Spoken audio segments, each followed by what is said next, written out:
नमस्कार विद्यार्थी मित्रांनो, आज दिनांक 6 ऑक्टोबर 2025 पासून नोबेल पुरस्कार विजेत्यांची निवड यादी जाहीर करण्यास सुरुवात झाली आहे। आज दिनांक 6 ऑक्टोबरला वैद्यकशास्त्रातील व्यक्तींची निवड जाहीर करण्यात आलेली आहे। तसेच 7 ऑक्टोबरला भौतिकशास्त्रातील नोबेल पुरस्कार विजेत्यांची यादी जाहीर करण्यात येणार आहे।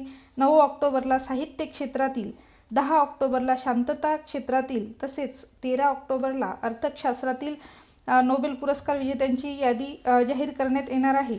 तर आज 6 ऑक्टोबरला वैद्यकशास्त्रातील व्यक्तींची यादी जाहीर करण्यात आलेली आहे। त्यामध्ये 1 नंबरला आहेत मेरी ई ब्रँको, या सिएटल USA आहेत।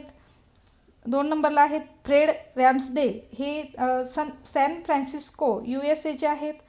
3 नंबरला आहेत शिमोन साकागुची, हे ओसाका युनिव्हर्सिटी जपान येथील आहेत।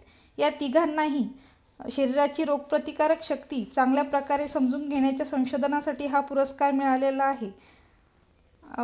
आज वैद्यकशास्त्रातील पुरस्कार जाहीर झालेला आहे। त्यातील हे तीनही लोकांचे नाव आणि ते कुठले आहेत, त्यांनी कोणत्या क्षेत्रामध्ये संशोधन केले आहे हे व्यवस्थित नोट डाऊन करून ठेवायचे मित्रांनो, कारण यावरती नेहमी प्रश्न येत असतात।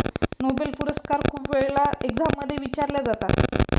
तर व्हिडिओ आवडले असल्यास लाईक, शेअर, सबस्क्राईब करून ठेवायचं आहे, कारण इथून समोर जे अजून 4 क्षेत्रातील जे पुरस्कार बाकी आहेत ते सुद्धा आपण रोज घेणार आहोत। धन्यवाद।